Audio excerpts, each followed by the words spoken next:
pag-uusapan naman natin itong isang congressman. Nako, mukhang matatanggal. Asa ka pa, Banat Bay? Kasi nga, itong isang congressman, napag-alaman at natagpuan na maliit ang jutak. Maliit po ata ang utak nitong maman to kasi sa mga isyong kinaharap niya, tila hindi niya alam ang pinagsasabi niya. At dahil po sa hindi niya alam ang kanyang pinagsasabi, abay nagalit na ang pinakamatikas na abogadong si Atty. Topacio. Diba? Kaya nga mga kababayan, dahil sa nangyari na ito, mukhang malalaman na natin ang dalawang bagay. Ano ba yung dalawang bagay na yan? Unya-unya. Abangan nyo yung dalawang bagay na malalaman natin sa ending nito. Kaya panoorin nyo lang hanggang ending para malaman ninyo at maintindihan nyo kung ano ba talaga ang issue dito sa ating napakagaling, napakatalino at napaka-epal na congressman na si Dan Fernandez. Linawin ko Fernandez. Hindi kasi gano'n naman po siya, 'di ba? Pag sinabi niyang perjury, mga ano yung mga ano ba? Hindi pala perjury. Tama pala ang perjury. Yung mga sinasabi niyang kakaiba, yung betting. Betting. Mahilig siya dyan sa betting. Ano ba itong issue na ito? Ito nga po, ito si Atty. Topacio ay nag-file ng complaint sa Ethics Committee dito po kay Congressman Dan Fernandez. Bakit to? Sa pagiging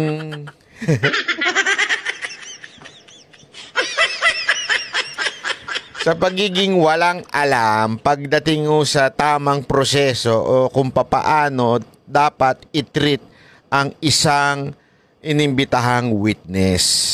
Ito pakingge. Ito ako sa totoo lang mamaya sasabihin ko sa inyo patungkol po doon sa pag-iimbita nila sa mga vloggers. Ako wala akong interest dyan. Bahala kayo sa buhay nyo. Hindi, bakit kanyo? Ipapaliwanag ko sa inyo sa ending. Bakit? Kung iba gusto magpakabayani, ako hindi. Hindi sa takot tayo. Pero pasensya na, pero wala ka makikita at makukuhang tamang hustisya sa kamera. Wala. Bakit to? Eto, panoorin nyo. Sinampahan ng ethics complaint si Quadcom co-chairman Dan Fernandez mula yan sa kampo ni Cassandra Leong na inuugnay sa illegal na pogo. Nagugat yan sa manoy pagbabawal ni Fernandez kay Ong na konsultahin ng kanyang abogado sa Quadcom hearing. Nasa frontline ng balitang yan, si Marian Enriquez. Pakinggan. Naharap sa ethics complaint si Quad Committee co-chairman at Laguna Representative si Marian Enriquez. Tingnan mo yung mga itsura ng mga congressman, no? Lasing ba kayo? Bakit kayo ganyan kung makaasta? Ano ba ito? Kanto lang ba ito? Dagyan nyo na lang alak dyan. Para kayong mga hindi nyo ba ayusin yung pag-uupo ninyo dyan? Buti pa yung iba maayos ang upo Yung iba parang lasing lang parang kagigising lang Hindi, ako mga kababayan, ito ba masasabi niyong honorable?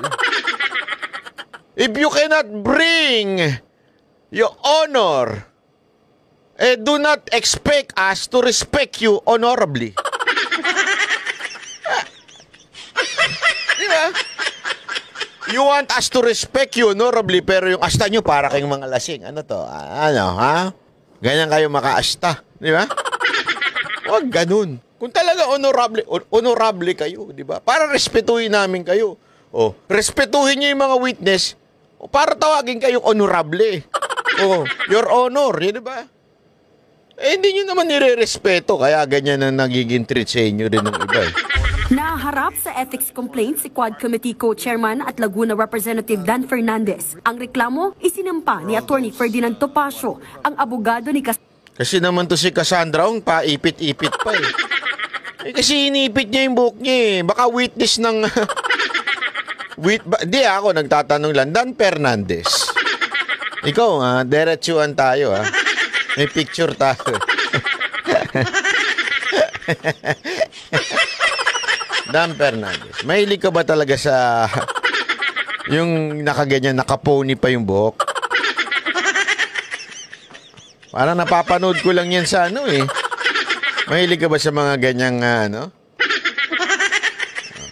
Kasi naman Cassandra, dapat next time hindi ka mag-aayos pag pupunta ka dyan. Sandra Leong na iniuugnay sa mga illegal na pogo. Ayon kay Topacio, lumabag si Fernandez sa Code of Conduct sa gitna ng investigasyon sa operasyon ng mga pogo. Nilabag daw ng mambabatas ang karapatan ni Cassie Ong na kumonsulta sa kanyang abogado, pati ang karapatan nitong manahimik sa mga pagdinig. Hinarang at pinagbantaan daw ni Fernandez na ipakokontempt si Topacio kung hindi siya titigil sa pakikipag-usap sa kanyang kliyente. This was unprecedented. Nako, unprecedented. Legislative history in this country. Na haharangin mo yung abogado. Nako. At hindi mo palalapitin sa kanyang kliyente during a legislative hearing. Yun. Saang planeta po acceptable ang ganoong behavior? Sa planeta ni Dan Fernandez. Totoo. Gago! Meron siyang sariling planeta eh. Handa naman daw si Fernandez na harapin ang ethics complaint na inihain ni Topacio. Hahayaan niya raw ang House Committee on Ethics na dinggin at magdesisyon dito. May violation tayo, di magdesisyon ng committee. Gano'n kasi. Ano naman yung committee ko? Nakakaano na eh! Committee! Committee!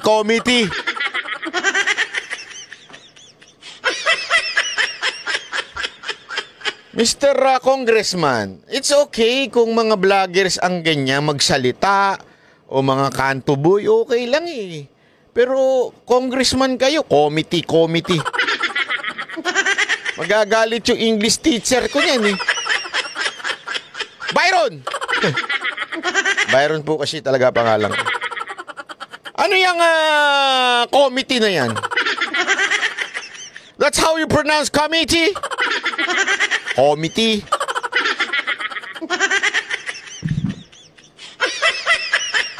Diba? Harapin natin lahat yan. Harapin natin lahat yan. Naturalmente. Confident kayo. Confident. As in P. Alam niyo kung bakit confident kayo? Kontrolado niyo naman yan eh. Pero mamaya, explain sa'yo ni Topacio, ni Atty. Topacio, kung bakit niya final yan, amidst na alam naman niyang posible at malaking posibilidad na talagang ma-dismiss tong, hindi naman ma-dismiss, ano man tawag doon, hindi pansinin ng Committee on Ethics. Di ba? Alam naman natin eh. Pero, Atty. Topacio is too bright to prove things at ihulog kayo sa bitag. Totoo. Ito kasi alam mo mga kababayan, maaaring tanungin nyo sa isip-isipan nyo ngayon, maaaring iisip-isipan ninyo. Anong pahahatan yan? Di ba ang ethics committee is under the speaker, under the congressman din, na magbabarkada lang naman din yan. Ano mangyayari dyan? Magkakaroon ba ng saysayang pagdemanda ni Topacio ng kung ano man dyan sa ethics complaint na yan? Mamaya, papaliwanag natin kung bakit ganyan na importante yan at kailangan suportahan natin ito si Atty. Topacio. Suportahan natin itong kanyang